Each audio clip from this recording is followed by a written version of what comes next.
வணக்கம். காக்கும் நட்பை காக்க என்னதான் சொல்கிறது நம்ம திருக்குறள் தெரிஞ்சுக்கலாமா? Friendship management. இல்ல இதுல நம்ம நட்பை பற்றிய புரிதல்ல தவிர்க்க வேண்டிய நட்பு எந்த மாதிரி நட்பெல்லாம் நம்ம தவிர்க்கணும் அப்படின்ட்டு பார்த்துக்கிட்டு வரோம். லாஸ்ட் கிளாஸ்ல செல்லக்குட்டி என்ன கேட்டிருந்தாங்க, அதாவது முன்னாடி எல்லாம் சில விஷயங்கள்லாம் குற்றம், இதெல்லாம் செய்யக்கூடாது அப்படின்னு வச்சிருந்தாங்க. ஆனா இந்த காலத்துல பாத்தீங்கன்னா அந்த விஷயங்கள்லாம் சாதாரணமாவே நடக்குது. அதுக்கு உதாரணம்லாம் ஆன்ட்டி லாஸ்ட் கிளாஸ்லயே சொல்லியிருந்தேன். அந்த கேள்வி கேட்கும் பொழுதே. இப்போ அதெல்லாம் சாதாரணமா நடக்குது. அப்படி இருக்கும் பொழுது, ஒரு நான் ஒருத்தங்க கூட ஃப்ரெண்ட்ஷிப் வச்சுக்கிறேன், ஒரு நட்பு வச்சுக்கிறேன். அவங்க கிட்ட அந்த குற்றம்லாம் இருக்கு.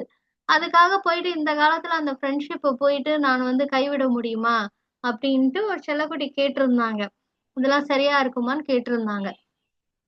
அதுக்கு நீங்களும் உங்களோட பதில் சொல்லியிருந்தீங்க. இன்னைக்கு திருவள்ளுவர் தாத்தா என்ன பதில் சொல்லப் போறாங்க அப்படின்றத பார்ப்போம். இப்ப செல்லக்குட்டி, இப்ப நீங்க ரொம்ப தூய்மையா இருக்கீங்க. சரிங்களா? அதுக்கு உதாரணமா, உங்க தூய்மைக்கு உதாரணமா நம்ம தண்ணிய எடுத்துப்போம். தண்ணிய பார்த்தீங்கன்னா எப்படி இருக்கும்? தண்ணிக்கு ஏதாவது கலர் உண்டா? அதுக்கு ஏதாவது ஒரு டேஸ்ட் உண்டா? எதுவுமே கிடையாது. இல்லையா? அது எப்பவுமே ஒரு பியூரா ஒரு இதுவா அதோட நேச்சரே என்னன்னாக்கா, அது கலர்லெஸ். அது அந்த ஒண்ணும் டேஸ்ட் அப்படின்லாம் ஒண்ணும் நமக்கு தெரியாது. அதோட நேச்சரே அதுதான். ஆனா, அந்த தண்ணி பாத்தீங்கன்னா, இப்ப இந்த ஃபர்ஸ்ட் பிக்சர்ல பாத்தீங்கன்னா, இந்த இடம் எப்படி இருக்கு பாருங்க. ஒரு மாரி சேரா, மட்டி அப்படின்னு சொல்லுவாங்க இல்லையா? மட் அந்த மாதிரி இருக்கு. இப்ப இந்த இடத்துல போய் தண்ணி தேங்குது. இப்ப தண்ணி தேங்குன உடனே இந்த தண்ணிக்கு என்ன வந்துடுது பாருங்க, கலர் வந்துடுது. அப்ப நீர் எந்த இடத்துல போய் சேருதோ, அதுக்கேத்த மாதிரி அதோடைய நிறமும், அதோடைய சுவையும் மாறிடும். இப்ப இந்த தண்ணிய நீங்க டேஸ்ட் பண்ணி பார்த்தீங்கன்னா, எப்படி இருக்கும் பாருங்க. உங்களுக்கு வாமிட்டே வரும். அதனால ஒரு மாரி ஸ்மெல் வந்துரும், அந்த தண்ணியில. உங்களால டேஸ்டே பண்ண முடியாது. அப்ப என்ன ஆகுதுன்னா, தண்ணியோட நிறமும், சுவை எல்லாமே என்ன ஆயிடுதுன்னாக்கா, அது எந்த இடத்துல போய் சேருதோ, அதோட தன்மையாவே மாறிடுது. சரிங்களா? அதோட இந்த மட்டு என்ன கலரோ, அந்த கலருக்கே அது மாறி போயிடுது பாருங்க. இப்ப இங்க பாருங்க, இந்த பிக்சர்ல பாருங்க. இது ஒரு ரிவர். இந்த மண் எப்படி இருக்கு பாருங்க. இந்த மண்ணு ரிவரோட, அதாவது ஆத்து மண்ணு அப்படின்னு சொல்லுவாங்க. சரிங்களா? அது உங்களால பார்க்க முடிஞ்சதுன்னா போய் பாருங்க ரிவர் சைடு. அதுல இந்த தண்ணி போகும் பொழுது என்ன ஆகுது பாருங்க. இந்த தண்ணி அதோட அது எப்படி இருக்கு பாருங்க. அதோட நிறமோ எதுவுமே மாறல. தண்ணிக்கு கலர்லெஸ் தானே. இப்ப இந்த இடத்துல ப்ளூவா தெரியறது ஸ்கையோட ரிஃப்ளெக்ஷன் தான், வேற எதுவும் கிடையாது. ஆனா இந்த மண்ணுல போய் அந்த தண்ணி சேரும் பொழுது அதோட நிறமோ சுவையோ எதுவுமே மாறல. அது என்ன நேச்சர்ல இருந்துச்சோ அதே மாதிரி. அதாவது இதோட இந்த இந்த மண்ணுக்கு ஒரு தன்மை இருக்கும் இல்லையா, அதோட இதுதான் அதுக்கு லைட்டா இதா இருக்குமே ஒழிஞ்சு, அது ஆனா அதே தூய்மையை அதை மெயின்டைன் பண்ணுது.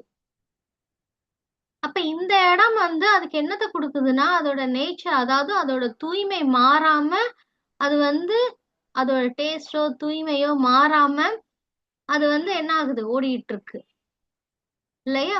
அப்ப நம்ம எந்த இடத்துல, அதுதான் நம்ம திருவள்ளுவர் தாத்தா சொல்றாங்க, நீர் மாதிரிதான் நம்மளோட தூய்மையும் அப்படின்னு சொல்றாங்க.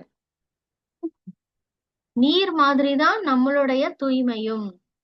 இப்ப நம்ம ஒரு பேட் ஃப்ரெண்ட்ஷிப், அதாவது இவங்க கிட்ட எல்லாம் குற்றம் இருக்கு. இப்ப இந்த படத்துல பார்க்கும் பொழுது இவங்க கிட்ட என்ன மாதிரியான குற்றம் இருக்கு? காசிப்பிங். அதாவது ஒருத்தங்கள பத்தி, இப்ப பாரு அவ இப்படி அப்படின்னு சொல்லிட்டு என்ன பண்றது, மத்தவங்க கிட்ட இருக்கிற குற்றங்குறைகளை பேசி சிரிக்கிறது. இது ஒரு தவறான பழக்கம். இது ஒரு குற்றம் தான். இப்ப இங்க பாருங்க, இவங்க என்ன பண்றாங்க, இவங்க எல்லாம் என்ன பண்றாங்கன்னா காசு வச்சு சூதாடுறாங்க. சரிங்களா? காசு வச்சு இந்த மாதிரிலாம் விளையாடக்கூடாது. அதெல்லாம் ஒரு குற்றம் தான். இப்ப நீங்க போயிட்டு தூய்மையா இருக்கீங்க. அந்த நீர் மாதிரி நீங்க எப்படி இருக்கீங்கன்னா, தூய்மையா இருக்கீங்க. உங்களோட குணமும் தூய்மை, அறிவும் தூய்மையா இருக்கு. அப்ப இவங்க கிட்ட போய் நீங்க ஃப்ரெண்ட்ஷிப் வச்சுக்கும்போது, இந்த மாரி குற்றம் உள்ளவங்க கிட்ட 2 குற்றம் தான் இங்க நான் காமிச்சிருக்கேன். இந்த மாரி நெறைய குற்றங்கள் இருக்கு இல்லையா?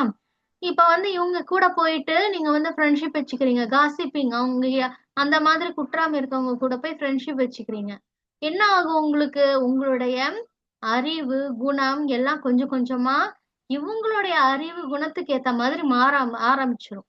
நீங்க ஆரம்பத்துல காசிப்பிங் அப்படின்றது தப்புன்னு நினைச்சிட்டு இருப்பீங்க. ஆனா இவங்க கூட போய் சேர்ந்த உடனே என்ன ஆயிடும்னா, உங்களுக்கும் காசிப்பிங் அதாவது ஒருத்தங்கள பத்தி புறம் பேசுற அந்த பழக்கம் வந்துடும். அந்த நீர் எப்படி வந்து ஒரு நிலத்துக்கு ஏத்த மாதிரி அதோட தன்மை மாறுது. அதே மாதிரி நீங்களும் யார் கூட ஃப்ரெண்ட்ஷிப் வச்சுக்கிறீங்களோ, அவங்களோட தன்மை உங்களுக்கும் வந்துடும். அவங்க கிட்ட இருக்கிற குற்றங்கள் உங்களுக்கும் வந்துடும். இப்ப சூதாடுறது. நீங்க வந்து என்ன நினைப்பீங்க? சூதாடுறது இதுக்கு முன்னாடி அதெல்லாம் தப்புன்னு நினைச்சிட்டு இருப்பீங்க. அவ்ளோ தூய்மையான அறிவு, குணத்தோட இருந்திருப்பீங்க. ஆனா இவங்க கூட வந்து ஃப்ரெண்ட்ஷிப் வச்சுக்கும்போது, கொஞ்சம் கொஞ்சமா சூதாடுறதெல்லாம் ஒண்ணும் தப்பு இல்ல அப்படின்ற அந்த குற்றமுள்ள அறிவுக்கு நீங்க மாறிடுவீங்க. இவங்களோட அறிவு என்னவோ, குணம் என்னவோ அப்படியே நீங்க மாறிடுவீங்க. சரிங்களா? அததான் நம்ம திருவள்ளுவர் தாத்தா சொல்றாங்க. ஏன் வந்து குற்றம் இருக்கிறவங்க கூட ஃப்ரெண்ட்ஷிப் வச்சுக்க கூடாதுன்னு. இப்ப இதுவே பாருங்க, இந்த ஒரு ஃப்ரெண்ட் மனிதர்கள் இருக்காங்க. இவங்க என்ன பண்றாங்க பாருங்க. இவங்க வந்து மத்தவங்களுக்கு உதவி செய்யறது, இந்த ஹெல்பிங் டெண்டன்சிலாம் அதிகமா இருக்கு. இரக்க குணம், கருணை இதெல்லாம் அவங்க கிட்ட அதிகமா இருக்கு. இப்ப நீங்க வந்து ஆல்ரெடி வந்து உங்ககிட்ட வந்து அந்த தூய்மையான அறிவு குணம் ஆல்ரெடி உங்ககிட்டயும் அந்த ஹெல்பிங் டெண்டன்சி எல்லாம் இருந்துச்சுன்னு வச்சுக்கோங்களேன். இவங்க கூட போய் சேரும் பொழுது அது பல மடங்கு இன்னும் அதிகமாகும். உங்களுடைய தன்மை மாறாது. சரிங்களா?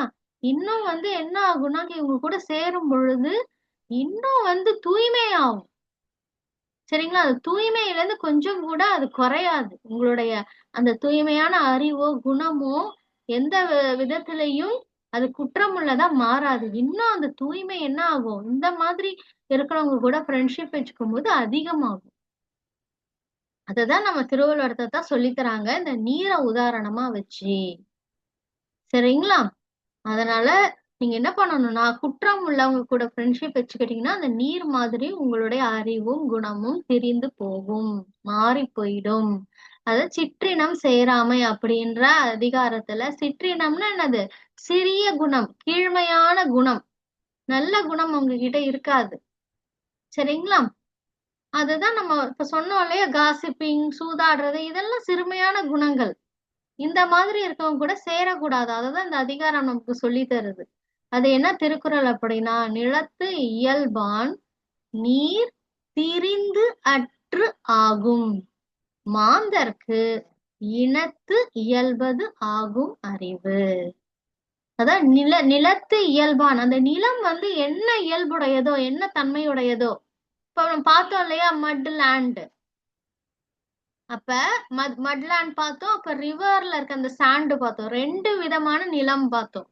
அப்ப அதுல போகும் பொழுது அந்த நீர் என்ன ஆகும்னாக்கா, திரிந்து அற்று ஆகும். அதான் திரிந்துன்னா அதோட தன்மை, அதோட நேச்சரே அது இழந்துரும். அதோட இயல்பு, நீரோட இயல்பு என்ன ஆயிடும்? மாறி போயிடும். அது அந்த நிலத்துக்கு என்ன இயல்போ அந்த இயல்புக்கு அது மாறிடும். சரிங்களா? அதே மாதிரிதான் மாந்தர். மாந்தர்னு யார்? நம்ம மனுஷங்க நம்மளதான் சொல்றாங்க. இனத்து இயல்பது ஆகும் அறிவு. இனம்னா என்னது? நீங்க யார் கூட உறவு வச்சுக்கிறீங்களோ அந்த நட்பு. சரிங்களா? அவங்களோட அறிவு எந்த மாதிரி இருக்குமோ அந்த மாதிரியே உங்களோட அறிவும் உங்களோட இயல்பை தாண்டி மாறிடும் அப்படின்னு சொல்றாங்க. அவங்களோட இயல்புக்கு உங்க அறிவு மாறிடும் அப்படின்னு சொல்றாங்க. சரிங்களா? தூய்மையா இருக்கிறவங்க கூட வச்சுக்கிட்டீங்கன்னாக்கா உங்களோட அறிவு தூய்மை இன்னும் அதிகமாகும். அது மாறாது, தெரியாது. ஆனா குற்றம் உள்ளவங்க கிட்ட அந்த மட் லேண்ட் மாதிரி எப்படி நீர் போய் மாறுதோ அதே மாதிரி குற்றம் உள்ளவங்க கிட்ட போய் வச்சுக்கிட்டீங்கன்னா உங்களுடைய அறிவு அதே குற்றம் உள்ள அறிவா மாறிடும். இதுதான் நம்ம திருவள்ளுவர் தான் அந்த குறள்ல சொல்லி தராங்க. உங்களுக்கு புரிஞ்சிருக்கும்னு நினைக்கிறேன் இப்ப.